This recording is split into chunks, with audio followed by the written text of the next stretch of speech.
Salut apprenti, est-ce vraiment nécessaire de s'inscrire à une salle de sport, une salle de musculation, en plus d'entraînement au sabre laser? Un bon complément ou complètement inutile, contre-productif?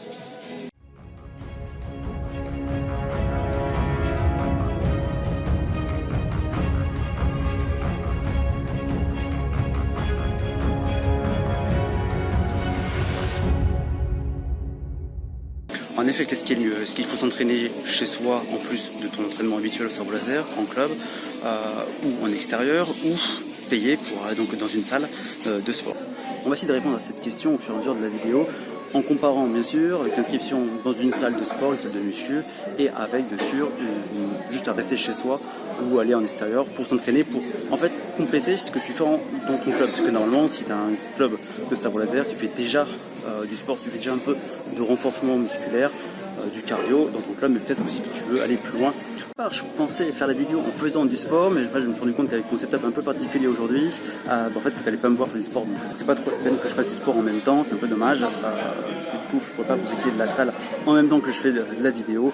Mais bon, je pense que tu saisis un peu le propos. Effectivement, setup très particulier aujourd'hui, vu que je filme avec mon téléphone portable et non avec ma caméra habituelle, mon micro habituel, etc. Donc setup assez particulier.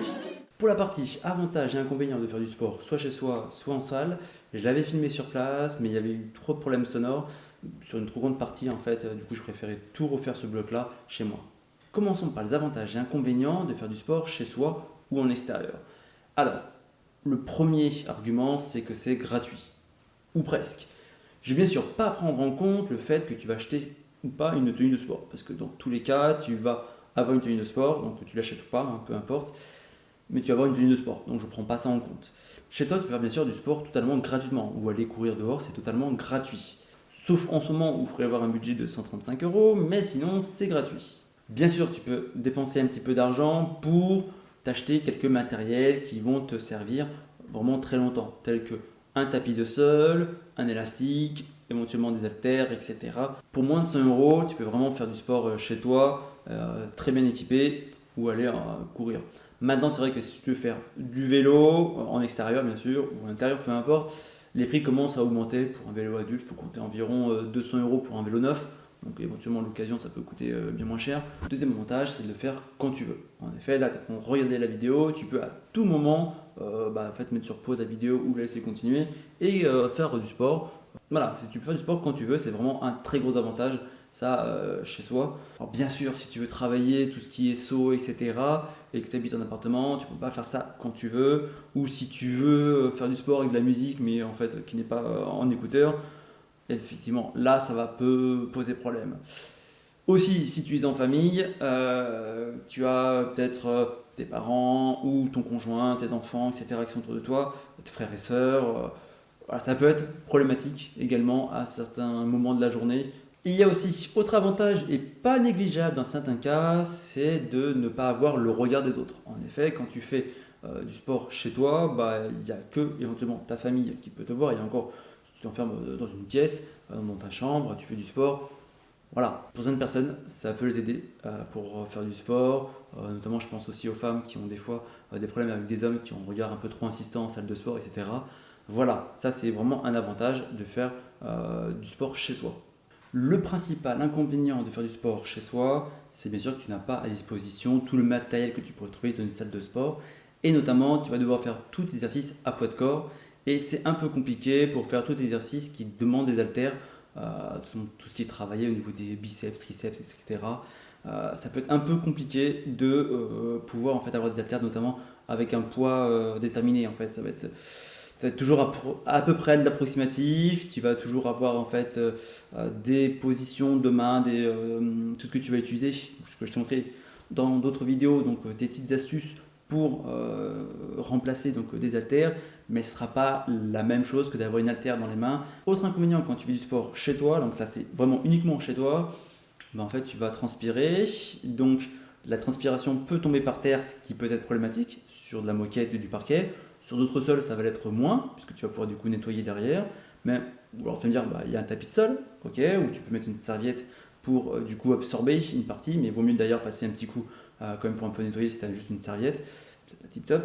Après, il va aussi y avoir l'odeur. forcément de la transpiration.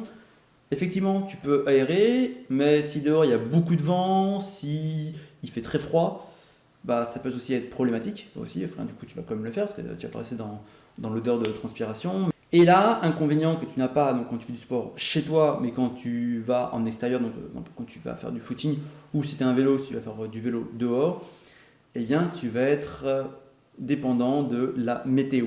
Donc, tout ce qui est la pluie, le vent à la limite, c'est pas trop grave, le froid, la neige, le verglas.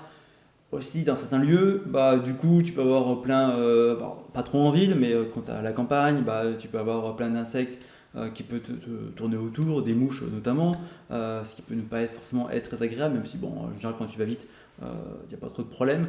Aussi, l'inconvénient, c'est que tu vas devoir faire attention quand tu es en extérieur à tous les autres usagers en fait, des routes que tu vas pratiquer. Donc, ça soit tu vas être sur la route, ou éventuellement dans des chemins de forêt, etc. Mais il y a des probabilités que tu rencontres d'autres personnes.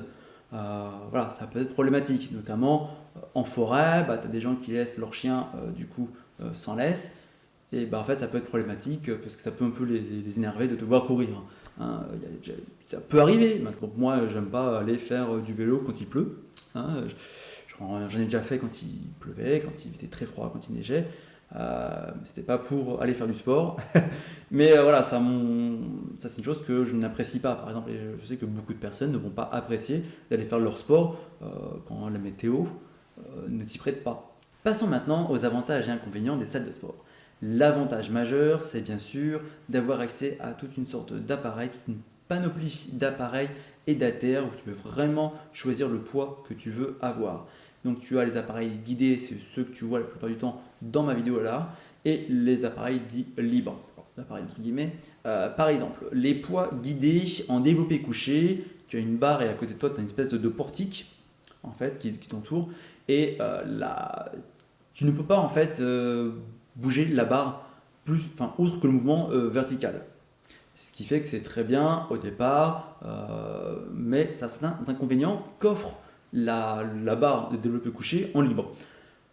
Qu'est-ce qu'elle offre? Donc cette barre, je fais une petite digression par rapport à cela. C'est qu'une barre en développé couché libre va te faire travailler beaucoup plus de muscles. Parce que en fait, tu vas avoir tous tes muscles qui vont stabiliser la barre, qui vont être annexes donc, aux muscles que tu vas faire travailler pour le développé couché, qui seront les mêmes qu'en guidé. Mais sauf que là, du coup, tu vas rajouter tous les muscles, stabilisateurs. C'était une petite parenthèse pour te dire la différence entre une machine guidée et des poids en libre. Également, tu n'as plus de problème météo, tu n'as plus de problème au niveau de la transpiration, parce que du coup, tu seras en salle, donc forcément, l'environnement est contrôlé par la salle. Donc il y aura une chaleur donnée, il n'y aura pas de vent, il n'y aura pas de froid, il n'y aura pas de pluie dedans. Voilà, également toutes les odeurs sont aspirées.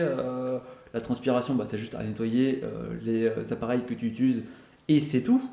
Donc pour le vélo, c'est forcément un vélo d'intérieur et pour la course, tu as les tapis de course. Donc du coup, en fait, tu ne bouges pas, tu règles exactement la difficulté que tu veux avoir, c'est-à-dire que tu n'as pas la difficulté du terrain, tu n'as pas de montée et descente, ça reste toujours au même niveau tant que toi, tu ne varies pas la difficulté. La vitesse est une vitesse donnée, il n'y a pas d'arrêt. Par exemple, quand tu fais du vélo par exemple, en ville, tu as les feux rouges, tu as la circulation qui fait que tu peux t'arrêter et donc couper dans ton élan. Là, ce n'est pas le cas. Le désavantage majeur d'une salle de sport, bien sûr, c'est le coût. Alors, moi j'ai regardé plusieurs salles de sport qu'il y avait aux alentours de chez moi, sur environ 8 salles de sport. Alors, il faut bien sûr à chaque fois, quand tu vas faire le calcul de combien ça va te coûter, remets ça au mois. Donc, s'il y a plus d'engagement sur 2 ans, s'il y a des mois supplémentaires, etc., s'il y a des frais d'inscription. Donc, prends le tout, tu divises après pour avoir le bien par mois, combien ça va te coûter, même si tu payes ça en une seule fois. C'est plus simple après pour comparer les prix. Donc, ça allait de environ 20 € à plus de 55 € par mois. Voilà, vraiment une très large gamme. Le moins cher, ça peut être intéressant pour si tu n'as pas beaucoup de budget. Il faut voir qu'est-ce qui est intéressant là-dedans, il faut voir qu'est-ce qui est compris dedans. Voilà, en fonction de ce qui est dedans, par exemple une salle à 20 €, il y avait juste accès aux machines, accès à la salle, mais tu n'avais rien du tout d'autre. Tu n'avais pas de cours collectif, tu n'avais pas de conseiller de coach. Et on m'a dit même, quand j'ai demandé par rapport aux machines, si je pouvais demander un peu de conseils, un peu d'aide pour savoir comment les utiliser correctement. On m'a dit tout est inscrit sur les machines. Ok, donc ça refroidit un petit peu, je trouve, sans chercher vraiment à avoir du coaching.